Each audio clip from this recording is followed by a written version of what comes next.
Hello everyone and welcome back to another book review. Today I am going to be reviewing a novella by Leigh Brackett, an author I have been reading a lot of lately, and this one is The Moon That Vanished. I read this in the ebook format, so this is what the cover looks like, and that is why I'm holding up my tablet instead of a physical copy. In this novella, we are introduced to a man who has returned from a place he should have died at. He has lost his sanity in the process, or almost lost his sanity, and he is attempting to forget this whole experience, but at the very last minute, he is forced back to return to this place that he hopes to forget. First of all, though, if you are new here, I post new book reviews almost every single day on both fiction, like this book, and nonfiction, and if that sounds interesting to you, feel free to stick around. Back to the review of The Moon That Vanished. We are introduced right at the beginning of this novella to David Heath. David Heath is a man who had a love that he lost and seems to have had an experience that left him barely hanging on to his sanity. We meet him, he is trying to cover up all his experiences and emotions with drugs just to get a little peace in sleep. He is clearly a man who has been broken by these experiences, and we come to learn this is because he has gone to a place called Moonfire. This is all taking place in the swamps of Venus. Leigh Brackett has imagined a world in which Venus has native inhabitants and is a swampy, marshy sort of place that humans also are living in and working on at this point in human history. David Heath does not want to remember Moonfire. He wants to live out his days in a drug-filled stupor so he can sleep and get some peace and just forget anything that happened.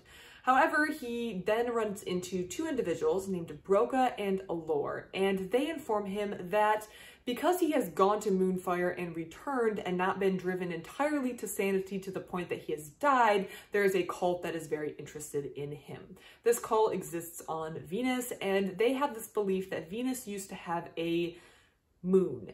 And this moon is what led to Moonfire. The moon has fallen from the sky. The moon was also associated with a god in their mythology. It fell from the sky onto Venus, and because he has gone in and seen the Moonfire and come back out and not been killed by the gods, they would like to punish him.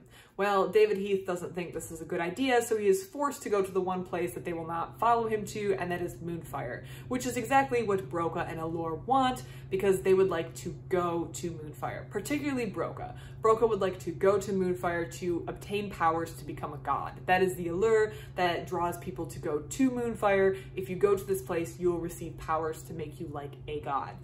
So clearly there's a price to be paid, but Broca isn't really thinking that far ahead, and they leave where David Heath has been staying, pursued by this cult, to go to Moonfire for a second time, which David Heath does not want to do. Along the way, David Heath finds himself falling more and more in love unwillingly with Allure, who is currently partnered with Broca. So we kind of have a bit of a love triangle going on, but they're all stuck on this boat, pursued by cultists who they cannot turn back to, going to this place that David Heath does not want to return to. Overall, this book is...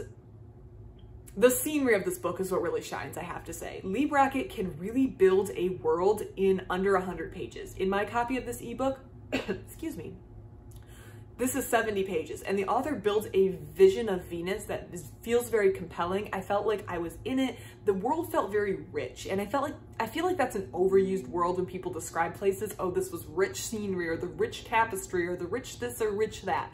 But the description of Venus really makes you totally envision the world that this is taking place in, despite having under 100 pages to work with. And the plot isn't sacrificed in the process. The author is still able to move the plot along without getting bogged down in the description, but I feel like I really can visualize in my head exactly what this place looks like, and it's a unique, inspired place. So I think Leigh Brackett really has a skill there. The author clearly has a skill there. I do think that the writing of Allure, the female protagonist, sort of female protagonist, suffered a little bit. She definitely falls into this category. When I envision what the cover of this book might look like from, I don't know when this book was written, the 1950s, I'm guessing. This copy was made in 2023, but this book was not written in 2023. I'm imagining like some meaty man who's Broca, or maybe David Heath, and he's picking up some woman whose dress is basically falling off on some foreign planet. You've seen the covers, you know what I'm talking about. That's what I envision in my head. And that's because Allure is kind of just this object who gets passed around, and she has a little bit more agency than some of the other women I've read in this older sci-fi, but she doesn't have a whole lot. She's kind of a wispy, willowy figure who just kind of, she has agency and she does choose who she wants to be with, but I mean, at certain points in the story, she's being literally carried around. It just felt very comical, very cliche. And maybe that was not cliche when this was happening. I do wonder if Leigh Brackett wrote this because she enjoyed writing the style, or she just wanted Allure to be kind of a character who was just there to move the story along. It was more about David Heath and his experience with the Moonfire, or maybe she knew that that was what was going to resonate with audiences at that time. I almost suspect it's that one, an author's writing to please the audience that exists at that time. So, well, to a modern reader, I'm like, ooh, Allure's not really a very well-rounded character, in my opinion, for being one of the three main characters in this book. It may have been what worked at the time when this book was written, and therefore, can I really fault Leigh Brackett for that? She's writing to the audience at that time. But it definitely feels a little cliche, and that part just was like, oh, I'm reading a book that's not written in 2023. I'm reading a book that was written 40, 50, 60, 70 years ago. Overall, The Moon That Vanished, in my opinion, was more enjoyable than the other Leigh Brackett novellas I have read, which is saying something because I really enjoyed Last Call from Sector 9G, which was the most recent one I read, and The Jewel of Boz, which was a decent one that I also read. I've also read a novel by Leigh Brackett, but I really feel like I can't compare a novel to a novella because the writing constraints are different and the world building just happens to be different, the pacing, the plot, they just feel too different. So at this point, I've read 3 novella-ish. I don't know what the actual definition of novella is by Leigh Brackett. That is The Jewel of Boz, Last Call from Sector 9G, and The Moon That Vanished. And I think The Moon That Vanished has been the best. I think every novella that I read by Leigh Brackett is better than the last one that I read. So The Moon That Vanished is really good, and I wonder if the next one is going to be even better. I really enjoy her writing, even though she was writing many, many years ago, and she has that maybe a little bit more of a vintage feel to her. I feel like writing a book on Venus now, where Venus was inhabited by people and it's swampy, probably wouldn't, I don't want to say it wouldn't get a lot of traction, but I feel like that's a little bit more of a dated idea in sci-fi.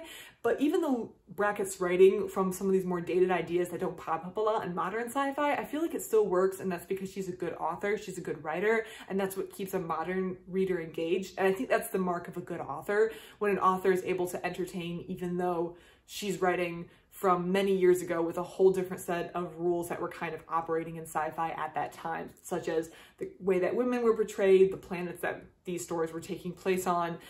All of that feels very different to how things are written today, but the story's still entertaining and enjoyable to me, a modern reader in 2023. I think this would be a great pick.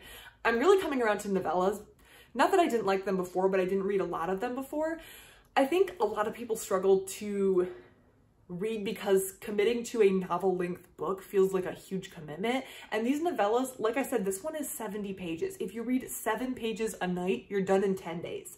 And it's the perfect entrance point for people who maybe want to get started in vintage classic sci-fi, I don't know what you would call it, people who want to explore a new author, people who just want to read more, or people who don't have a lot of time, people who want to get into reading but don't have a lot of time to commit because they have a lot of other hobbies. Hey, I get it, reading's not my only hobby. I have a day job, I have people I like to spend time with, and I have other hobbies, but I also enjoy reading. So these novellas kind of give you a window, and maybe you can use these novellas to try different authors to see where you want to devote your reading time to reading full-length novels. I have been loving Leigh Brackett. I've read one of her novels, but I'm also reading her novellas, and they're very enjoyable, and I think I would definitely recommend them to someone looking to get started reading but maybe doesn't have a lot of time or isn't sure they like the style. They're just the perfect entrance point, and I really can't believe I haven't read more of these little bite-sized novellas before. They can build an interesting world, they're an interesting plot, and they don't have a huge time commitment that maybe reading a novel and then getting to the end and realizing you didn't like it would have. So overall, I can really recommend The Moon That Vanished. I really enjoy it. I think I'm holding up this version. I always prefer paper. So if you can get it in a physical copy, then get that too, but there's an ebook available. So give it a read, let me know what you think, or if you have read it, please let me know what you think because I love to receive that. Otherwise, thank you so much for watching, and I hope you have a great rest of your day.